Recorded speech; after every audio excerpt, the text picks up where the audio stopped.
윤석열 대통령이 직접 나서서 추진해왔던 경제 정책들은 좌초 위기입니다. 동해 가스전, 탐사 프로젝트부터 원전 세일즈까지 무책임한 불법 계엄 선포로 치러야 할 비용이 커지고 있습니다. 김민 기자입니다. 지난 6월 윤석열 대통령은 대국민 깜짝 발표에 나섰습니다. 우리나라 전체가 천연가스는 최대 29년, 석유는 최대 4년을 넘게 쓸 수 있는 양이라고 판단됩니다. 각종 의혹과 논란에도 동해심의 가스전 탐사, 이른바 대왕고래 프로젝트가 시작된 겁니다. 현재 부산항에 정박한 1차 시추선은 곧 동해로 출항해 이번 주 굴착에 들어갑니다. 하지만 대통령이 탄핵을 자초하면서 난관을 맞았습니다. 1차 시추에 드는 1,000억 원은 당장 석유공사가 감당하더라도 앞으로가 문제입니다. 석유공사 관계자는 1차 시추 결과가 좋다면 야당 설득도 할 수 있다고 희망을 내비쳤습니다. 하지만 첫 시추 결과가 부정적일 경우 다음 시추 예산 확보가 불확실한 데다 자본 잠식에 빠진 석유공사 채권 발행만으론 한계가 있습니다. 신규 원전 사업도 암초를 만났습니다.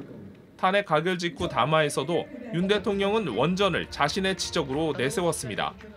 무너졌던 원전 생태계를 복원시켜 원전 수출까지 이루어냈습니다.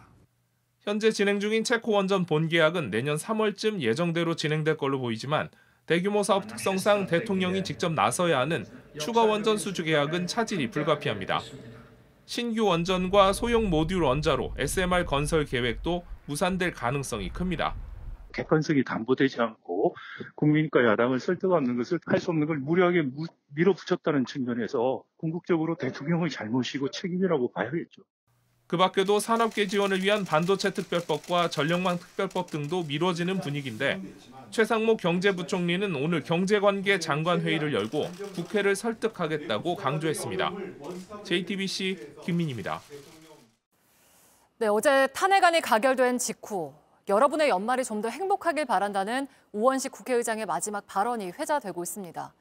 취소했던 송년회도 다시 잡아달라고 당부했는데 고사 직전까지 몰렸던 우리 내수가 그나마 한숨을 돌렸다는 평가입니다. 김도훈 기자입니다. 어제 윤석열 대통령 탄핵 소추안 가결을 선포한 우원식 국회의장은 국민에게 송년회를 재개해달라고 당부했습니다. 국민 여러분의 연말이 조금 더 행복하기를 바랍니다. 취소했던 송년회 재개하시기를 당부드립니다. 자영업, 소상공인, 골목 경제가 너무 어렵습니다.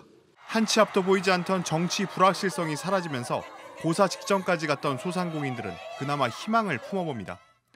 계엄 사태로 연말 예약이 30% 줄어든 가게도 다시 영업 준비에 나섰습니다. 12월 돼가지고 자영업자는 그래도 제일 경기가 좋은 달인데 많이 타격을 받고 있다. 빨리 이게 이제 정상적으로 좀 국정 운영도 되고 그래서 우리 자영업자 같은 사람들이 좀 잘 살았으면 좋겠다. 다만 완연한 회복까진 시간이 더 걸릴 전망입니다. 소상공인연합회 설문 결과 소상공인 10명 중 9은 계엄 사태로 매출이 줄었다고 답했습니다. 매출이 반토막 난 곳도 40%에 육박했습니다. 8년 전 박근혜 전 대통령 탄핵 당시 내수 경기를 보여주는 소비자 심리지수는 헌법재판소의 파면 결정 이후에야 예전 수준을 회복했습니다. 최상목 경제부총리는 탄핵 가결 이후 첫 긴급 경제관계 장관회의를 열었습니다. 당초 계획했던 모임과 행사를 진행하여 어려움을 겪는 소상공인들을 응원해 주시기를 부탁드립니다. 다만 소득 감소로 가계의 소비 여력은 줄어든 가운데 고환율로 다시 들썩이는 물가도 내수엔 복병입니다. JTBC 김도훈입니다. 내란 사태로 경제에 대한 걱정은 갈수록 커지고 있습니다. 당장 올해 4분기 우리 경제가 마이너스 성장할 수 있다는 가능성도 제기되는데 이번 사태 청구서가 나올 내년 초에 대한 우려가 커지고 있습니다. 이상화 기자입니다.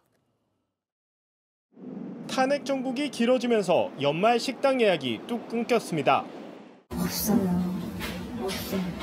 12월 지금 예약이 아예 없어. 그리고 점심에도 손님들이 지금 없고 상황이 심각해요. 정부와 지자체, 기업들이 업무 출장을 미루면서 중소여행사들은 다시 보릿고개를 맞았습니다.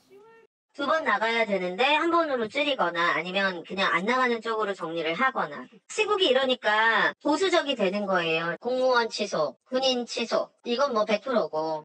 경기가 예상보다 더 악화하면서 일각에선 12월이 포함된 올해 4분기부터 우리 경제가 역성장할 수 있다는 관측이 나옵니다. 소비 경기 자체가 상당히 부진하다라고 하는 가능성이 상당히 높고요. 기업들도 보면은 이제 투자라든지 이런 것들 당연히 좀 지연시킬 수도 있는 이러한 것들이 보면 내수 쪽에서 조금은 좀 큰 영향이 오지 않을까 좀 보고 있습니다. 올 한 해 우리 경제는 1분기 깜짝 성장했지만 2분기 마이너스로 돌아섰다가 4분기엔 소폭 개선될 걸로 예상됐습니다.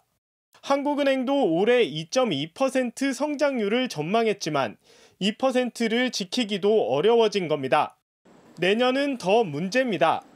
내년엔 1%대 성장이 기정사실화했다는 관측이 힘을 얻고 있는데 경기 부양을 위한 조기 예산 집행도 지금 같은 상황에선 쉽지 않습니다. 12월 한 달만 놓고 보면 12분의 1이라서 그렇게 크지 않을 것 같지만 제일 마지막에 우리가 소비라든지 또는 정부가 일시적으로 발주하는 투자라든지 이런 부분 가지고 이제 성장률이 조금 더 오를 수도 있거든요.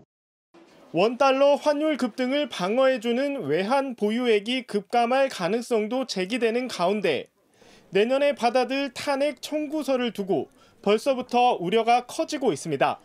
JTBC 이상화입니다.